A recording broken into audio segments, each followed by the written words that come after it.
My name is Margaret Collins. I'm 68 years old. I walk with a cane, and I still say thank you when people bump into me at the grocery store.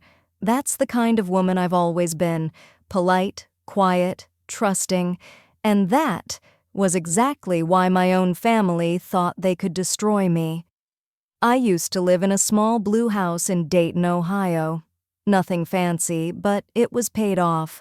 My late husband, Frank, and I bought it 40 years ago when interest rates were crazy and dreams were cheap. Every corner of that house had memories. My daughter Lily learning to walk, Christmas mornings, Frank fixing the sink and cursing the pipes like they were alive. After Frank passed, it was just me, and honestly, I was lonely. So when Lily started calling more, visiting more, bringing her husband Eric over, I thought, maybe God is finally being kind to me again. I had no idea. They weren't coming because they missed me. They were coming because they wanted what I had. At first, it was small stuff. Mom, you shouldn't be living alone anymore. Mom, that staircase is dangerous. Mom, what if something happens to you at night? I told myself they were worried. That's what daughters do, right? Then Eric started bringing up money. Have you thought about downsizing?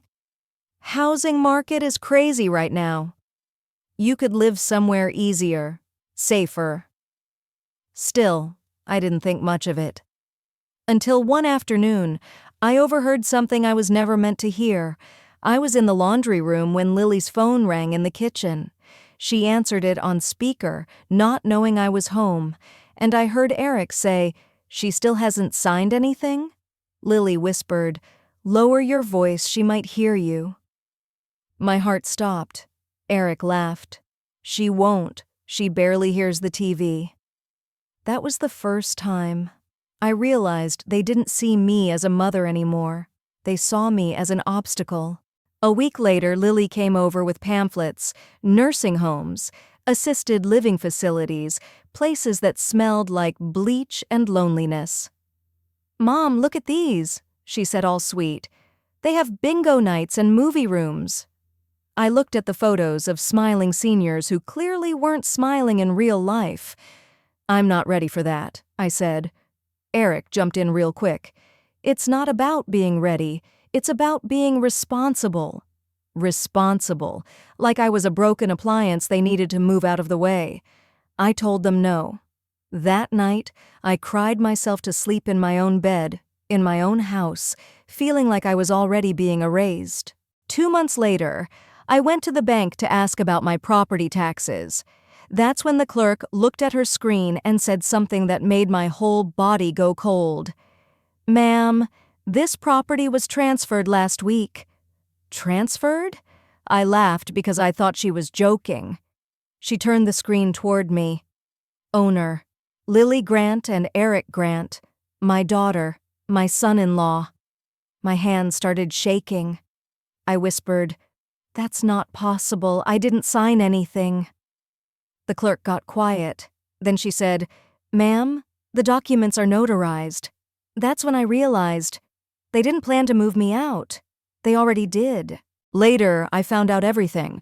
While I was in the hospital for my blood pressure, Eric had brought papers, told me they were insurance forms. Hospital staff witnessed it. Notary stamp, everything legal. Legal, but not right.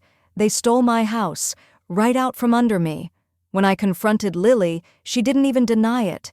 She just said, "Mom, we're doing what's best for everyone. For everyone, except me." 2 days later, Eric showed up with boxes. "Start packing. We got you a place." Not asked, told. I was shaking so bad I could barely stand. They dropped me off at some cheap assisted living place outside the city. Small room, shared bathroom, thin mattress. And then Lily hugged me and said, "Everything will be okay, Mom." And they left. Just like that. They thought that was the end of me. They didn't know. I had been paying attention for months. I had heard their phone calls, seen the late-night emails, noticed how Eric suddenly had expensive clothes and a new truck. They had loans. credit card debt, and something else. Something dangerous. I wasn't weak, I was quiet, and quiet people hear everything. That assisted living place had terrible Wi-Fi, but it had thin walls. I started recording phone calls, saving voicemails, Eric bragging to friends about flipping the house, Lily crying about debt, talking about how they needed to sell fast before Mom starts asking questions. I sent everything to an old email account Frank had set up years ago. Insurance. Then one night, I heard something that changed everything. Eric told someone on the phone, "If she gets sick again, that solves our problem." My blood ran cold. They weren't just stealing my home.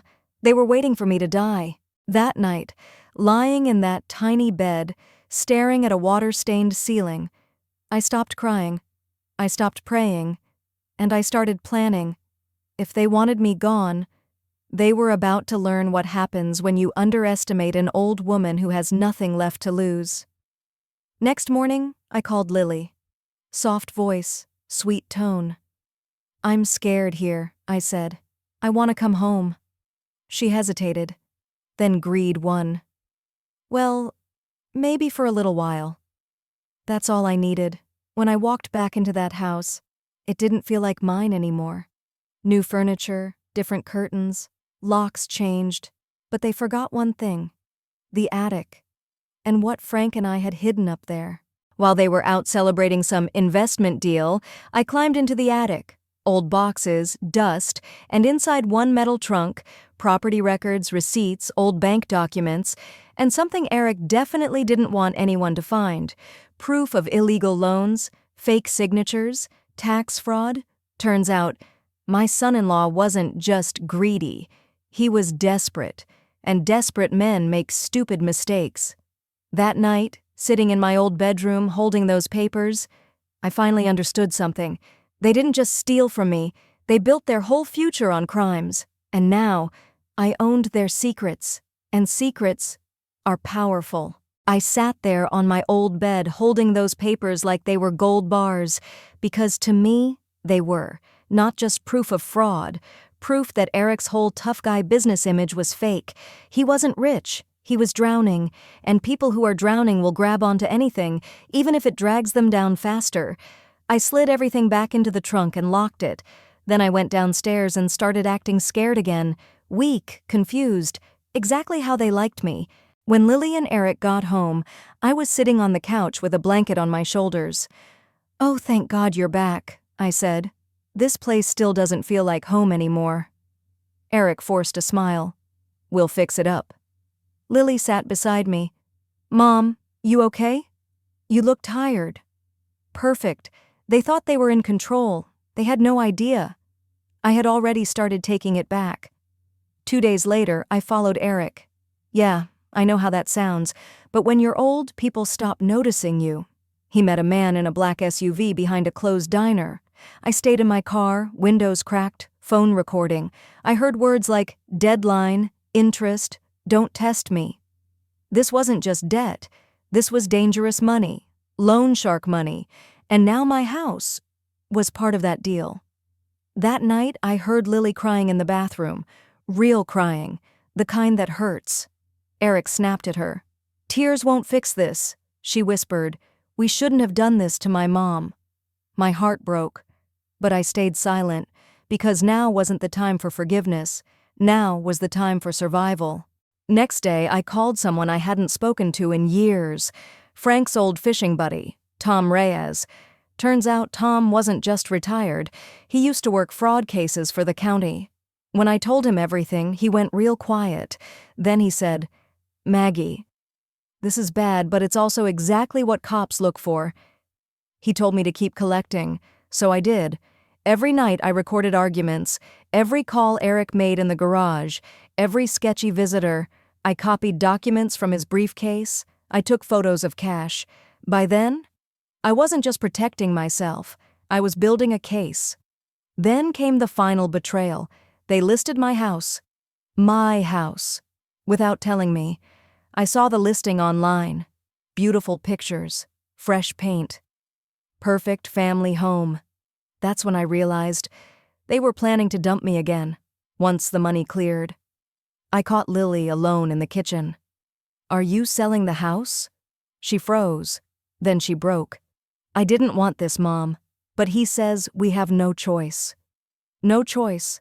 Same excuse people always use when they do terrible things. I said quietly, "You still have a choice, sweetheart." But she just shook her head and walked away. Tom told me not to wait, so I sent everything to his lawyer friend, recordings, photos, documents, and I also did something else. I called the bank, told them about identity fraud, property theft, forgery. They froze the sale within hours. Eric went insane. He slammed doors, yelled at Lily, threw his phone. This was supposed to fix everything. That's when I saw it. Fear, not anger, fear. 2 nights later, the black SUV came back, this time to the house. I stayed upstairs listening. The man's voice was calm, which somehow felt worse. "You don't have much time left," Eric begged, actually begged. And I realized, if this went wrong, I wouldn't just lose my house, I could lose my life. That night I called Tom again. He said, "Maggie, it's time." Next morning I went straight to the station, walked in with my cane, and a bag full of evidence. Police came that afternoon. Lily screamed at me, "How could you do this to us?" I looked at her and said, "You did this to me first." She collapsed on the stairs, and I felt something inside me crack. But it was too late to turn back now. They took Eric in cuffs. The loan shark too. Fraud, forgery, financial crimes. Suddenly the house was quiet. Too quiet. Just me and Lily. And all the damage between us. Lily cried for days. Said she was scared. Said Eric pressured her. Said she didn't mean to hurt me. Maybe that was true. But pain doesn't disappear just because someone says sorry. Weeks later, I got a call from the DA's office. They said, "Mrs. Collins, there's something else you need to know about your son-in-law." And what they told me next made my knees go weak because Eric's crimes weren't just about money. And now, my daughter might be in more danger than ever. When the DA's office called, I thought it was just paperwork, but the woman on the phone sounded careful. "Mrs. Collins, we uncovered prior reports involving your son-in-law, domestic violence, threats, a restraining order from another state." My heart dropped straight into my stomach. Eric didn't just steal money. He had a pattern. And Lily wasn't just guilty. She was also trapped. I found Lily sitting in her old bedroom, hugging her knees like she used to when she was a child. I told her everything. About the charges, about the restraining order, about the other woman who barely escaped him. Lily started shaking. "He said she was crazy," she whispered. "He said she lied."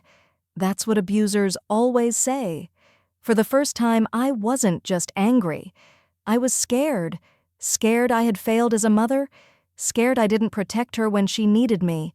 All those months I thought she was choosing him over me. Maybe she was just trying to survive. Court felt unreal. Cold benches, hard floors, Eric in an orange jumpsuit looking smaller than I'd ever seen him, not so confident now. When it was my turn to speak, my hands shook, but my voice didn't. I told them everything, the lies, the signatures, the nursing home, the threats, and I watched Lily cry silently beside me. When Eric testified, he tried to play the victim, said I was confused, said I agreed to everything. Then the prosecutor played the recordings, his voice, his threats, his plans. That courtroom went dead silent, and for the first time, Lily finally saw who he really was. Guilty, multiple charges, years in prison. When the judge said the sentence, I didn't feel happy. I felt tired, like my whole body finally let go of months of fear. After court, Lily wouldn't look at me. "I ruined everything," she said. "My marriage, my life." I held her face and said, "No, baby. He ruined it, and you survived it." That's when she broke down in my arms like she did when she was little, and for the first time in a long time, she felt like my daughter again. We didn't magically fix everything. Some nights she cried, some days I did. Trust doesn't rebuild overnight, but we were trying, together. I transferred the house back into my name, changed every lock, updated my will, set up legal protections. No more blind trust, no more silence. Months later, a letter arrived. From Eric. I didn't open it. Some people don't deserve one more second of your attention. I threw it in the trash and slept peacefully that night. Lily started therapy, got a job, started rebuilding herself, not as someone's wife, but as her own person, and I stopped being afraid of being alone. Because alone is better than being surrounded by people who want to use you. If there's one thing I learned, it's this. Being kind does not mean being blind. Being a parent does not mean being a victim. And being old does not mean being powerless. Sometimes, the quietest people are the ones who survive the loudest storms. They thought I was just a weak old woman, but I was still a mother, and a mother will always fight back.